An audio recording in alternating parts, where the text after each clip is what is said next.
Halo teman-teman semua, kali ini kita akan bahas nih mengenai two factor ANOVA. Di video sebelumnya, kita sudah bahas mengenai one way ANOVA. Nah, kali ini kita akan belajar nih two factor ANOVA. Nah, teman-teman ingat ya, kalau di ANOVA itu ada yang namanya factor sama levels. Factor itu adalah independent variable yang kita teliti, sedangkan kalau levels adalah treatment yang kita berikan. Ada berapa sih tahap treatment, atau misalkan ada berapa kelompok sih yang akan kita berikan treatmentnya. Nah, kalau dari namanya aja, two factor ANOVA, dapat kita artikan bahwa ada dua faktor nih yang kita kepingin teliti. Jadi, two-way ANOVA ini dilakukan pada penelitian yang mempertimbangkan dua faktor. Contohnya gimana sih? Contohnya nih ya, kita ingin meneliti mengenai apakah pengaruh kopi terhadap lama jam belajar berdasarkan gender. Nah, kita bisa nih buat matriks seperti ini, yang kita sebut sebagai 2 kali 2. Jadi kita tulis nih gender itu sebagai faktor A di bagian sini, terus ada faktor B, yaitu treatmentnya. Contohnya kalau di sini adalah yang dikasih kopi dan nggak dikasih kopi. Nah, gimana sih kalau misalkan kita mau kasih ada 3 levels? Bisa aja. Jadi kita buatkan matriks 2 kali 3. Jadi yang gender tetap sebelah kiri ini ya, faktor A-nya, sedangkan faktor B-nya itu adalah dikasih kopi, nggak dikasih kopi, mungkin satunya lagi dikasih susu. Nah, seperti itu teman-teman. Jadi di sini kita menganalisa faktornya itu ada si gender dan treatment. Nah, dari hasil matriks ini nih sebenarnya apa sih yang kita bisa dapat? Yang pertama, kita bisa lihat apakah ada perbedaan mean antar kelompok laki-laki dan perempuan. Apakah ada perbedaan mean antar si dua treatment yang dikasih kopi sama nggak dikasih kopi? Terus yang terakhir adalah apakah ada perbedaan mean yang dihasilkan oleh gender dan kopi. Nah, jadi kalau di two faktor ANOVA ini, kita menguji 3 hipotesa dalam satu teknik. Berbeda nih sama teknik-teknik sebelumnya ya, kalau kita hanya menguji satu hipotesa. Di sini kita menguji 3 hipotesa. Nah, selain itu, ada terms baru nih buat di two factor ANOVA, yaitu ada yang namanya main effect dan interaction. Oke, kita bahas satu-satu ya. Yang pertama itu ada yang namanya main effect. Main effect ini sebenarnya mau melihat perbedaan mean yang terjadi di satu faktor. Nah, contohnya nih ya, kalau kita lihat di matriks tadi, terus kita udah hitung nih mean di kelompok-kelompoknya. Misalkan kelompok laki-laki yang nggak dikasih kopi itu rata-rata belajarnya 90 menit. Terus kalau yang laki-laki dan tapi dikasih kopi sebelum belajarnya, itu belajarnya min-nya 112 menit. Terus kalau untuk yang perempuan nggak dikasih kopi, min-nya 95 menit belajarnya.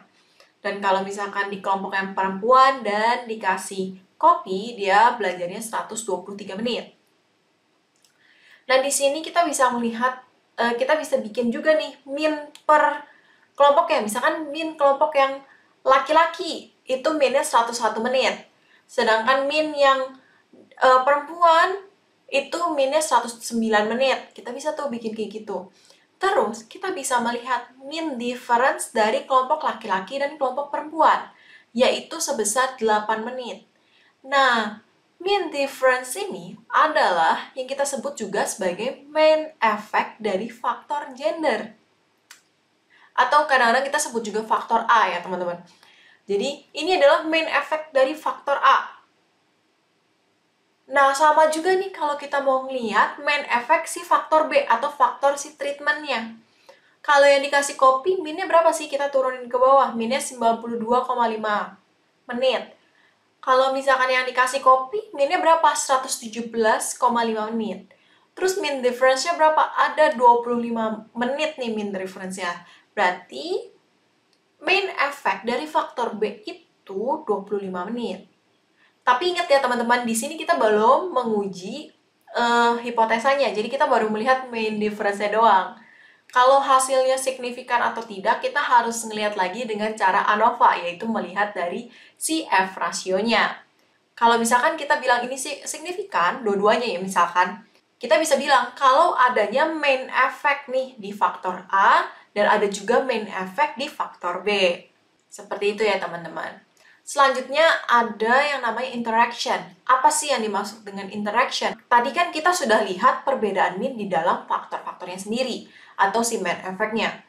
Nah, kita mau lihat kalau digabungkan dua faktor ini gimana sih? Apakah ada perbedaan yang signifikan atau enggak? Jadi, kita ingin lihat apakah ada perbedaan min yang disebabkan oleh interaksi dari kedua faktor tersebut. Jadi kalau kedua faktornya, misalkan yang tadi kopi dan gender itu tidak saling terkait atau sama-sama independen, maka hasilnya akan tidak memiliki interaksi.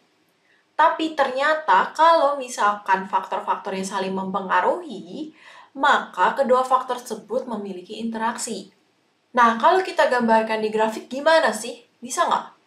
Bisa banget. Jadi ini ada contohnya ya. Kalau misalkan yang grafik A ini, kita bisa bilang kalau dia tidak memiliki interaksi. Kok bisa?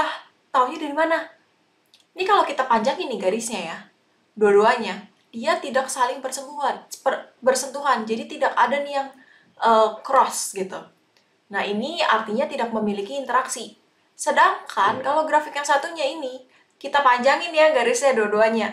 Nah, dia akan ketemu nih garisnya di satu titik. Nah, makanya itu kita bisa bilang kalau faktor yang A sama B ini dua-duanya berinteraksi gitu. Ada interaksinya. Jadi, kalau dari yang penjelasan tadi, kita bisa simpulkan nih, kalau dalam perhitungan two-factor ANOVA ini, kita melakukan 3 perhitungan dalam satu teknik. Yaitu, kita ingin melihat main effect si faktor A, main effect faktor B, dan interaksi antara faktor A dan faktor B gimana sih gitu. Bisa aja loh, ternyata ditemukan nih interaksi antara faktor A dan faktor B, tapi nggak ada main effect faktor A dan faktor B.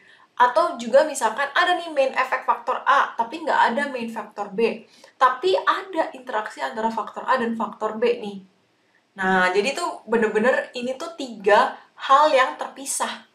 Jadi, bukan berarti kalau misalkan kita udah nemu ini ada main effect faktor A, sudah pasti ada interaksi antara faktor A dan B. No, itu bukan. Karena ini adalah 3 perhitungan yang terpisah. Gitu. Nah, kalau gitu apa aja sih steps yang perlu dilakukan dalam menghitung two-factor ANOVA? Sebenarnya sama aja. Yang pertama, kita harus state the hypothesis.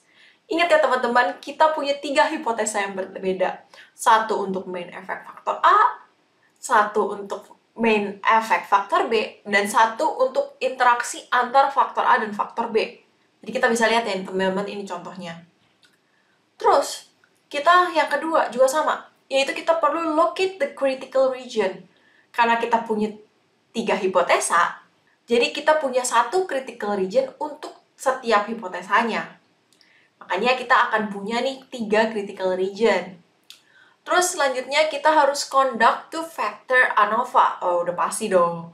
Nah, ini memang banyak nih yang perlu kita hitung. Nanti kita akan menghasilkan 3 nilai F. Ya, seperti sesuai dengan hipotesanya ya. Ada 3. Satu untuk main faktor A, satu untuk main faktor B, dan yang terakhir adalah untuk interaksi antar faktor A dan faktor B. Yang terakhir juga kita harus make decision. Apakah ada main effect di faktor A, apakah ada main effect di faktor B, dan apakah ada interaksi antar faktor A dan faktor B. Sebenarnya intinya itu aja sih untuk two-factor ANOVA.